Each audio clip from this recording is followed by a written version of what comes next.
किया कि आज हम बात करेंगे दो टॉपिक्स के हवाले से हमारी बात होगी, जिसमें हम एक बात करेंगे इंफॉर्मेशन प्रोसेसिंग साइकिल आईपीसी की, जो बात हम पहले भी एक दफ़ा डिस्कस कर चुके हुए हैं।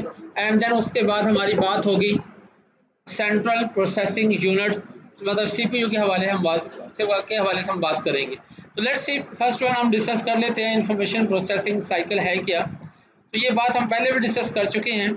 Information processing cycle steps required to convert data into information, मतलब डाटा को इंफॉर्मेशन में कन्वर्ट करने के लिए हम जिन स्टेप्स या मराहिल से गुजरते हैं, उन स्टेप्स और मराहिल को जो है वो इंफॉर्मेशन प्रोसेसिंग साइकिल जो है वो कहा जाता है।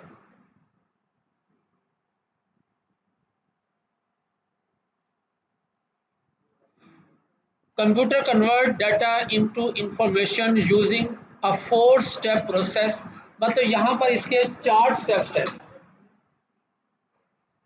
तो ये 4 स्टेप्स के अंदर ये इन्वॉल्व होता है इंफॉर्मेशन प्रोसेसिंग साइकिल, मतलब ये 4 मराहिल हैं, जिसमें फर्स्ट वन हमारी इनपुट होती है, सेकंड प्रोसेस होगा, थर्ड स्टोरेज है, एंड देन आउटपुट। मतलब ये 4 स्टेप्स होते हैं प्रोसेसिंग के या इंफॉर्मेशन प्रोसेसिंग साइकिल। मतलब सबसे पहले क्या होता है, कंप्यूटर का हम इनपुट मुहैया कर रहे होते हैं, उसके बाद जो है उसको पहले इनपुट होगी, उसके बाद वो क्या करेगा, उस इनपुट के ऊपर प्रोसेस करेगा, एंड देन उसके बाद उसको जो आउटपुट, जो इंफॉर्मेशन उसने प्रोसेस कर दी है, जो उसने रिजल्ट बना लिया है, वो रिजल्ट उसका क्या होगा, पहले स्टोर होगा और फिर उसके बाद वो डिस्प्ले होगा, मतलब वो डिस्प्ले भी हमें नजर आएगा। तो ये 4 स्टेप्स होते हैं। लेट्स सी हम इसको वन बाय वन स्टेप्स को देखते हैं। पहला step, data will given to the computer, मतलब हम कंप्यूटर को सबसे पहले क्या करेंगे, डाटा देंगे। मैं तो इंफॉर्मेशन प्रोसेसिंग साइकिल की बात कर रहा हूँ कि वो किस अंदाज में काम करता है। तो इंफॉर्मेशन प्रोसेसिंग साइकिल में पहला स्टेप है हमारा डाटा का, इनपुट का, कि जिसमें हम डाटा जो है वो कंप्यूटर को प्रोवाइड करते हैं। Second step, computer will process that data to generate useful information. Computer क्या करता है, जो डाटा या डाटा इंस्ट्रक्शन हमने कंप्यूटर को प्रोवाइड की है, वो उसके मुताबिक डाटे के ऊपर जो है वो अपना काम जो है वो सरंजाम देता है और एक आउटपुट जनरेट कर देता है, ठीक है ना। एंड देन क्या हुआ, third, computer will store the result, storage वाला काम हो जाता है। मतलब क्या होता है कि जो प्रोसेस हुआ, प्रोसेस होने के बाद जो आंसर जनरेट हुआ है, मतलब मैंने कहा था कि 2 जमा 2 कर दिया, तो मैंने 2 और 2 डाटा दे दिया, प्लस का साइन मैंने कर दिया, साथ में इंस्ट्रक्शन दे दी, तो उसने क्या किया, दोनों को जमा किया और 4 आंसर जनरेट किया। तो जो 4 आंसर स्टोर जनरेट हुआ है वो जाके सबसे पहले कंप्यूटर में स्टोर होगा, एंड देन उसके बाद कंप्यूटर विल डिस्प्ले रिजल्ट। उसके बाद क्या करेगा, जो आंसर जनरेट हुआ था वो उसको डिस्प्ले जो है उसको करवा देगा। तो ये 4 स्टेप्स होते हैं प्रोसेसिंग, इंफॉर्मेशन प्रोसेसिंग साइकिल के अंदर। फर्स्ट वन डाटा जो इनपुट होता है, देन उसके बाद प्रोसेस, उसके बाद थर्ड क्या आ गई, उसकी स्टोरेज, तो जो आंसर जनरेट हुआ है वो स्टोर किया जाता है, एंड देन उसके बाद लास्ट चीज आ गई उसकी डिस्प्ले, जो उसका आउटपुट जो है वो डिस्प्ले होता है। ठीक हो गया बात जी। Central processing unit, CPU, the microprocessor also called the central processing unit, मतलब हमारा जो सेंट्रल प्रोसेसर है, माइक्रो प्रोसेसर है, उसको सेंट्रल प्रोसेसर भी कहा जाता है, माइक्रो प्रोसेसर भी कह देते हैं, उसको सिंपल प्रोसेसर भी कह दिया जाता है, उसको सीपीयू भी कह देते हैं, या उसको सेंट्रल प्रोसेसिंग यूनिट भी कहा जाता है। मतलब ओवरऑल जितनी भी प्रोसेसिंग सिस्टम के अंदर होती है, वो सारी की सारी सेंट्रल प्रोसेसिंग यूनिट ही वो प्रोसेसिंग जो है वो सरंजाम देता है। मैंने पहले भी जिक्र किया था कि कंप्यूटर का काम करना जो होता है वो प्रोसेसिंग कहलाता है, और कंप्यूटर की जो प्रोसेसिंग है वो सारी की सारी कहाँ पर होती है, सेंट्रल प्रोसेसिंग यूनिट के अंदर होती है। CPU interrupts and carry out all the basic instructions that operate the computer। Computer को ऑपरेट करने के लिए जितने भी बेसिक इंस्ट्रक्शंस होती हैं, वो तमाम की तमाम बेसिक इंस्ट्रक्शंस को कैरी आउट करना, उसके मुताबिक उसके ऊपर काम करना, ये सारे के सारे काम कौन करता है, सेंट्रल प्रोसेसिंग यूनिट ही परफॉर्म करता है। ठीक है, वाज़ेह बात। अब सेंट्रल प्रोसेसिंग यूनिट बेसिकली बेटा जो हमारा ये प्रोसेस है, जैसे आपको यहाँ पर इंडिकेट करवाया, जैसे यहाँ पे लिखा हुआ है कोर i7 लिखा हुआ है, ये सेंट्रल प्रोसेसिंग यूनिट है, ये प्रोसेसर है, माइक्रो प्रोसेसर है। ये बज़ाहिर एक फिजिकली एक सिंगल एक आईसी है, एक पुर्जा है, मगर लॉजिकली ये 2 हिस्सों के अंदर डिवाइड है। लॉजिकली ये दो यूनिट के अंदर डिवाइड है। एक यूनिट का नाम है CU और दूसरे यूनिट का नाम है अरिथमेटिक एंड लॉजिक यूनिट, मतलब AU। तो मतलब ये हमारा जो प्रोसेसर है, ये माइक्रो प्रोसेसर है, ये लॉजिकली दो यूनिट के अंदर डिवाइड है। एक का नाम है कंट्रोल यूनिट, ठीक है, और दूसरे यूनिट का नाम है अरिथमेटिक एंड लॉजिक यूनिट। तो अब ये दोनों यूनिट के बेटा मुख्तलिफ काम है, दोनों यूनिट अपना अपना काम सर अंजाम देते हैं। जैसे नाम से जाहिर है, कंट्रोल यूनिट क्या कर रहा है, ये प्रोसेसिंग के निज़ाम को कंट्रोल करता है। और दूसरा क्या है जी, अरिथमेटिक एंड लॉजिक यूनिट, ये क्या करता है, जितनी भी हमारी इंस्ट्रक्शंस हैं जो कैरी आउट होनी है, जो परफॉर्म होनी है, वो सारी के सारी जमा तफरीक जितनी हो, एक सिंगल पुर्जा, एक फिजिकली एक सिंगल पुर्जा है जो कि मंतकली तौर पे दो यूनिट के अंदर डिवाइड है। ठीक है, अब बेटा इस डायग्राम को जरा समझिएगा, क्योंकि हमारी जितनी ओवरऑल हमारी जो कम्युनिकेशन होगी या डिस्कशन होगी हमारी इस हवाले से, वो इस डायग्राम के पर जो है वो मुहित होगी सारी। इसको हम जरा समझते हैं कि ये है क्या चीज़ें सारी। मतलब आपके सामने मैंने जो डायग्राम के अंदर चीज़ें इंडिकेट की हैं, इनमें ज़रा चीज़ देखिएगा कि एक तरफ हम कह रहे हैं कि ये हमारी इनपुट डिवाइसेस, मतलब कोई भी हो सकती है, हमारी कोई भी इनपुट डिवाइस हो सकती है, चाहे हमारा वो कीबोर्ड है, चाहे वो माउस है, कोई भी है। चलिए मैं स्टैंडर्ड इनपुट की बात कर लेता हूँ कि ये हमारा कीबोर्ड है। और दूसरी तरफ चले जाएं तो ये आउटपुट डिवाइस है, कौन सी है, ये हमारी मॉनिटर या हमारी LCD है हमारी, ठीक होगी बात जी। और थर्ड है ये स्टोरेज डिवाइसेस हमारी, ये हार्ड डिस्क होगी या हमारी USB ड्राइव होगी है, जहाँ पे जाके डाटा स्टोर होता है। अब आती है बात, यहाँ पर देखें तो ये आपको सेंट्रल प्रोसेसिंग यूनिट इंडिकेट करवाया गया कि यहाँ पर दो हिस्से उसके डिफाइन कर दिए गए। एक हिस्से का नाम CU और दूसरे हिस्से का नाम है जी AL। और यहाँ एक नई चीज आपको जो नजर आ रही है वो है अलग से एक लिखा हुआ है यहाँ पे मेमोरी। यहाँ पर एक चीज है, यहाँ पे लिखा हुआ है लफ्ज मेमोरी लिखा हुआ है। इस रेड बॉक्स के अंदर लफ्ज जो लिखा हुआ है मेमोरी है, और नीचे वाले लेफ्ट बॉक्स में लफ्ज लिखा हुआ है वो लिखा हुआ है जी स्टोरेज डिवाइसेस। अब ये मेमोरी जो है बेटा, इसको मेमोरी यूनिट भी कह देते हैं, इसको प्राइमरी मेमोरी भी कह देते हैं, और इसको हुर्फ़े आम में हम एक लफ्ज बोला जाता है रैम। नाम लेकिन सुना होगा रैम का, ठीक है। तो ये सिस्टम की जो रैम है ये वो इंडिकेट की गई है, क्योंकि जब भी हम बेटा कंप्यूटर को डाटा या इंस्ट्रक्शन देते हैं तो वो डायरेक्टली प्रोसेसर के पास नहीं जाता है, वो सबसे पहले मेमोरी यूनिट के अंदर जगह बनाता है। जहाँ लफ्ज लिखा हुआ है मेमोरी, ये मेमोरी यूनिट है।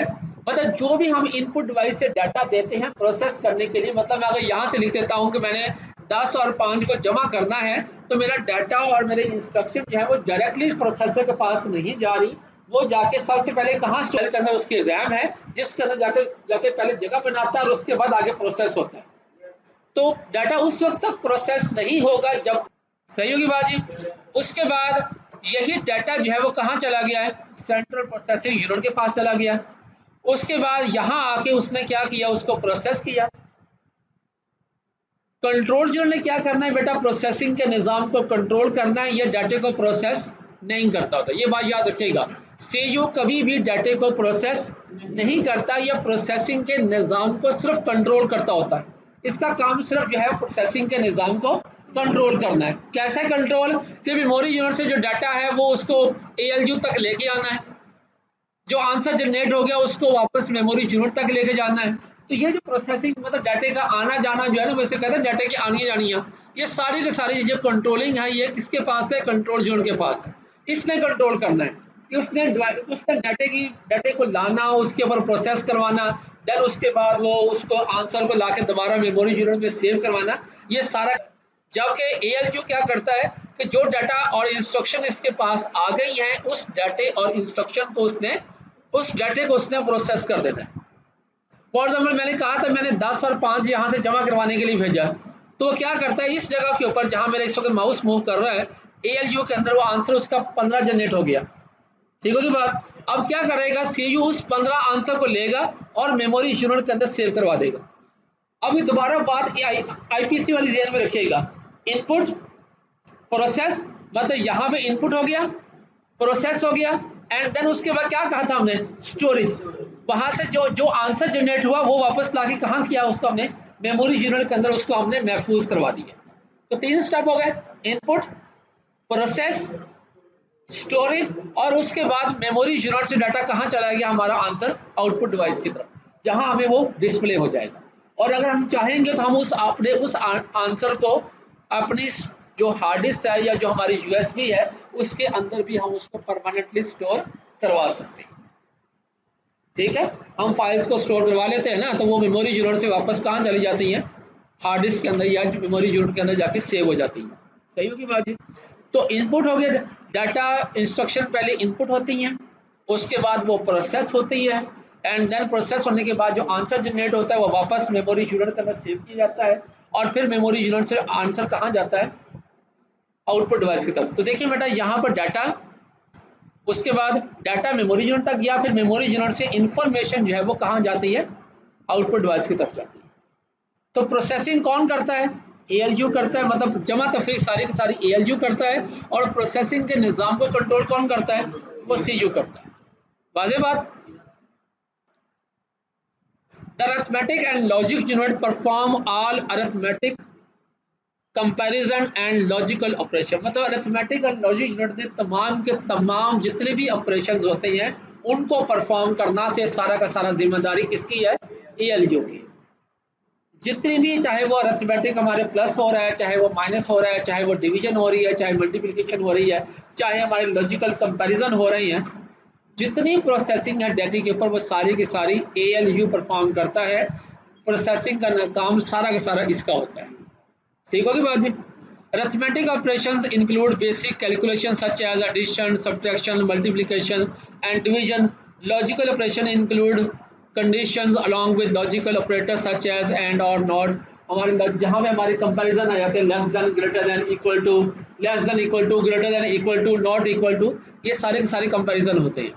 ठीक है, ये सारे कंपैरिजन किसने परफॉर्म करने हैं, A B A L U ने ही परफॉर्म करने हैं।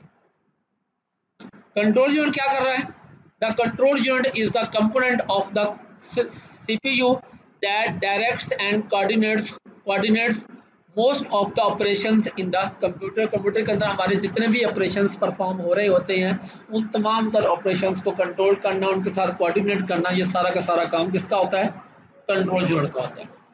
The control unit control all computing system. Computing system को कंट्रोल करना किसकी जिम्मेदारी है, ये कंट्रोल यूनिट की। कंप्यूटिंग सिस्टम को कंट्रोल करना, ओवरऑल प्रोसेसिंग के निज़ाम को कंट्रोल करना, ये कंट्रोल यूनिट की जिम्मेदारी है।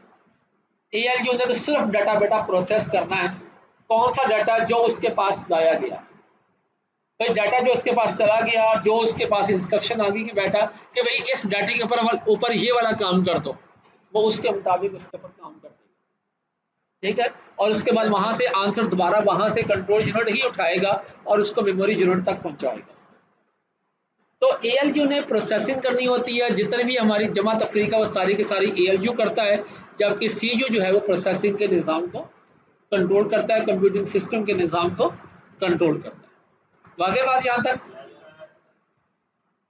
मशीन साइकिल बेटा इसी चीज को दोबारा वो आईपीसी को जहन में रखिएगा, ये बात आपको बहुत सिंपल लगेगी। फिर अब ये जो हमने प्रोसेसिंग डिस्कस की है या हमने आईपीसी का जिक्र किया था, तो वहां भी हमने कहा था कि 4 स्टेप होते हैं, तो हमारा मशीन साइकिल भी 4 स्टेप के अंदर ही है। मशीन साइकिल भी 4 स्टेप्स के अंदर ही है, वही 4 स्टेप्स हैं ऑलमोस्ट जिनको हमने यहाँ भी डिस्कस किया था। मैं जैसे यहाँ पे जिक्र किया है कि पहले इनपुट से डाटा कहाँ पहुंचा हुआ है, मेमोरी यूनिट तक। अब देखो बेटा प्रोसेसिंग चल रही है इन दो के दरमियान, मेमोरी यूनिट से डाटा यहाँ तक जाता है, यहाँ से वापस मेमोरी यूनिट तक आता है। ठीक होगी ना बात। हमारा जो डाटा प्रोसेस होना है वो कहाँ पड़ा हुआ है, वो है मेमोरी यूनिट के अंदर। तो सीपीयू ने क्या करना है, मेमोरी यूनिट से डाटा को असेस करना है और आफ्टर प्रोसेस आंसर भी मेमोरी यूनिट के अंदर ही जाना है। मतलब कि यहाँ पे अब दो चीजें इन्वॉल्व हो गई, एक हमारा माइक्रो प्रोसेसर और एक हमारी रैम, हमारा मेमोरी यूनिट। ये दो चीजें मिलकर काम कर रही है, प्रोसेसिंग को कंट्रोल, प्रोसेसिंग परफॉर्म कर रही है। तो यही चीज यहाँ पे समझाई गई है कि हमारा मशीन साइकिल जो है वो 4 स्टेप्स के अंदर इन्वॉल्व है। कौन से 4 स्टेप हैं, fetching, decoding, executing and storage. अब जरा चीज को समझिएगा कि मैंने कहा था कि मैंने 5 और 10 को जमा करवाना है और वो डाटा मेरा कहाँ पड़ा था, मेमोरी यूनिट में। सही है बाजी। तो वो डाटा मेरा कहाँ पड़ा हुआ है, मेमोरी यूनिट के अंदर पड़ा हुआ है। अच्छा, अब होनी है प्रोसेसिंग। तो जब प्रोसेसर ने प्रोसेस करने के लिए डाटा हासिल करना है मेमोरी यूनिट से, तो मेमोरी यूनिट से डाटे को जब हासिल किया जाता है तो इसका पहला स्टेप होता है, इसे कहते हैं fetching. Fetching mean memory unit से डाटे को असेस करना, मेमोरी यूनिट से डाटे को असेस करना, इसको कहा जाता है फेचिंग। फेच फेच मतलब हासिल करना, मेमोरी यूनिट से डाटे को हासिल करना। Fetch is a process of obtaining a program instruction और डाटा आइटम फ्रॉम मेमोरी। कौन सी memory? Memory unit, RAM. RAM से मेमोरी यूनिट से डाटे को, इंस्ट्रक्शन को असेस करना, इसे कहा जाता है फेच। सेकंड स्टेप क्या है जी? The term decoding refer to the process of translating the instruction into signals. अब क्या होता है कि जो डाटा मेमोरी यूनिट से डाटा इंस्ट्रक्शन हासिल कर ली गई हैं, उसको कन्वर्ट किया जाता है सिग्नल्स के अंदर, ताकि प्रोसेस मतलब उसको उस फॉर्म में कन्वर्ट किया जाता है जिसको प्रोसेसर समझता है। मेमोरी यूनिट से डाटा जो बाइनरी फॉर्म में पड़ा हुआ है, उस डाटे को असेस करते हैं, उसके बाद उसको डिकोड किया जाता है, उसको ट्रांसलेट किया जाता है उस फॉर्म में जिसको प्रोसेसर समझता है, मतलब सिग्नल्स में कन्वर्ट कर देते हैं ताकि प्रोसेसर उसके ऊपर काम कर सके। देन उसके बाद अगला स्टेप क्या है? Execute. Execute is the process of carrying out the command. कि अब क्या हुआ, जो बता दिया गया उसके मुताबिक एएलयू ने क्या किया, काम सर अंजाम दे दिया। पहले स्टेप में क्या हुआ, मेमोरी यूनिट से डाटा इंस्ट्रक्शन हासिल की। सेकंड स्टेप में डिकोड किया गया उसको, ठीक होगी बात। थर्ड स्टेप में क्या हुआ, प्रोसेस कर दिया गया। चौथे स्टेप में क्या हुआ, means writing the result to the memory, मतलब मेमोरी यूनिट में डाटे को, आंसर को स्टोर करवा दिया गया। तो जो आंसर जनरेट हुआ है वो वापस कहाँ लाके स्टोर करवा दिया, मेमोरी। मतलब 10 और 5 को जमा किया और उसने 15 लाकर कहाँ स्टोर कर दिया, मेमोरी यूनिट। तो मैंने यहाँ यही बात की थी कि प्रोसेसर और मेमोरी यूनिट ये दोनों मिलकर प्रोसेसिंग का पूरा निज़ाम लेके चलते हैं। इसलिए बाज़ का अगर सिस्टम स्लो होता है तो कहते हैं कि जी प्रोसेसर के पर जो हमारी रैम की मिकदार है वो बढ़ा दें जी, 1 GB रैम है ये 2 GB कर दें जी, 2 GB 4 GB कर दें जी, 8 GB कर लें, 16 GB कर दें। जितनी रैम की मिकदार ज़्यादा होगी, रैम की आपकी स्टोरेज रैम के हवाले से ज़्यादा होगी, आपके सिस्टम की परफॉर्मेंस उतनी ही ज़्यादा बेहतर होगी। अदरवाइज क्या होता है, जैसे मोबाइल होता है, आपका 1 GB का अगर मोबाइल है, 1 GB रैम का मोबाइल है, तो आप 1 से 2 मोबाइल ऐप चला लें, उसके बाद तीसरी ऐप चलाते वक्त मोबाइल बिल्कुल ही ऑलमोस्ट डेड हालत में चला जाता है, बहुत स्लो हो जाता है। फिर सोचते हैं कि यार इस तरह हम छोड़ें इसको, 1 GB को छोड़ें, चलो 2 GB रैम का सिस्टम ले लें। अब जितनी लेटेस्ट ऐप्स चल रही हैं, अब तो 2 GB रैम भी थोड़ी हो गई है, तो अब ख्वाहिश कहाँ हो रही है कि 4 GB रैम वाला मोबाइल लिया जाए। क्यों लिया जाए 4 GB वाला, ताकि हमारी जो ऐप्स हैं वो ज़्यादा आसानी के साथ चल सके। क्यों चल सके कि भाई ऐप जब चलेगी तो वह सबसे पहले कहाँ जगह बनाएगी, रैम में, मेमोरी यूनिट में जगह बनाएगी। जब उसको वहाँ पे जगह मिलेगी तो बेटा प्रोसेस होगा। और अगर आपकी मेमोरी थोड़ी होगी तो जो पहले से ऐप आई हुई है वो क्या करेगी, वो तो जगह सारी उन्होंने ऑक्यूपाई की हुई है, तो नई ऐप के लिए जगह नहीं बन रही। अब प्रोसेसर क्या कर रहा है, वहाँ पे जगह ऐसा ऐसा खाली करने की कोशिश कर रहा है कि भाई जो अननेसेसरी डाटा उसको मैं निकालूं और इस नई ऐप के लिए जगह छोड़ूं वहाँ पर। तो इस सारे प्रोसेस के अंदर टाइम कंज्यूम हो जाएगा और हमें लगेगा शायद हमारा मोबाइल और शायद हमारा कंप्यूटर जो है वो शायद कहीं हैंग हो गया या उसको क्या मसला हो गया। तो ये बाज़ दफ़ा ऐसा होता है कि कम मेमोरी जो है, रैम जो है वो हमारे लिए मसला क्रिएट कर सकती है कि हमारा सिस्टम जो है वो स्लो डाउन हो जाता है। तो इसलिए मेमोरी यूनिट में आवाज़ का कहा जाता है कि रैम की मिकदार ज़्यादा रखें, चलें जी कम से कम 4 GB रैम तो रखें जी, ठीक है ना बाजी। अब जितने हमारी लैब के अंदर सिस्टम चल रहे हैं सारे के सारे तकरीबन 8 GB रैम के साथ है, ताकि ग्राफिक्स के जो सॉफ्टवेयर हैं हमारे ऑटो कैड है या अदर सॉफ्टवेयर हैं वो ज़्यादा तेज़ी के साथ ज़्यादा बेहतर तौर पर परफॉर्म कर सकें। अदरवाइज अब यहाँ पे अगर हम इनके साथ 2 GB रैम के साथ चलें तो शायद सिस्टम हमारा बहुत सारा स्लो डाउन हो जाए, ठीक है ना। अब जैसे वो एक कॉर्नर में सिस्टम पड़ा हुआ है वो 1 GB रैम के साथ है, नतीजा उसका क्या है कि सिस्टम बहुत ज़्यादा स्लो डाउन हो जाता है। जब एक से या दो ज़्यादा ऐप चला लेंगे, इस एप्लीकेशन चलेंगे तो सिस्टम जो है वो स्लो डाउन हो जाएगा। वाज़ेह बात जी। प्रोसेसर स्पीड, टर्म है जी प्रोसेसर की speed. The speed of by which a computer can process a command और कंप्लीट अ टास्क। मतलब कंप्यूटर एक टास्क को कितनी जल्दी परफॉर्म कर लेगा, कितनी देर के अंदर एक टास्क को परफॉर्म करेगा, वो उसकी प्रोसेसिंग स्पीड कहलाएगी। मतलब प्रोसेसर एक टास्क परफॉर्म करवाने में कितना टाइम कंज्यूम करता है। अगर एक टास्क उसने परफॉर्म करना है तो उसको परफॉर्म करने में उसे कितना टाइम लगेगा, वो उस चीज़ कहलाएगी, उसकी क्या कहलाएगी, प्रोसेसिंग स्पीड कहलाएगी। और प्रोसेसिंग स्पीड को मेजर करने के जो यूनिट्स हैं बेटा, वो किलो हर्ट्ज भी हैं, किलो हर्ट्ज भी है, मेगा हर्ट्ज भी है, और करंटली आजकल जो चल रहा है वो गीगा हर्ट्ज चल रहा है। हर्ट्ज से मुराद क्या है, number of cycles per second. देखें, साइकिल से मुराद है हमारा जो फ्रीक्वेंसी, फ्रीक्वेंसी बेटा पॉजिटिव और नेगेटिव की फॉर्म में चलती है। मतलब पॉजिटिव से शुरू होती है और नेगेटिव से होती है वापस पॉजिटिव की तरफ आती है, तो ये उसका एक साइकिल होता है। ये एक साइकिल मतलब कि एक साइकिल के अंदर जितने साइकिल्स बनेंगे वो उसके हर्ट्ज कहलाती है, वो उसके हर्ट्ज कहलाती है। Number of cycles per second, एक सेकंड के अंदर कितने नंबर ऑफ साइकिल बन रहे हैं, कार्ल हर्ट्ज।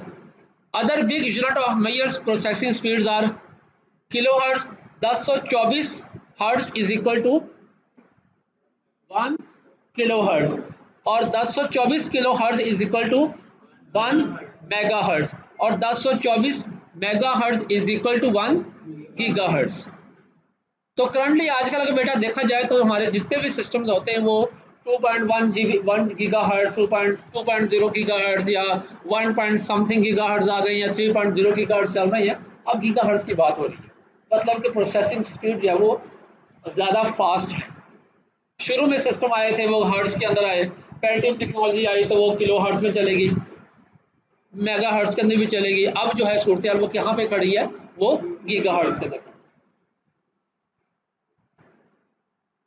जी बेटा, किसी के ज़हन में कोई क्वेश्चन है आज के इसके हवाले से तो मुझसे पूछ सकता है।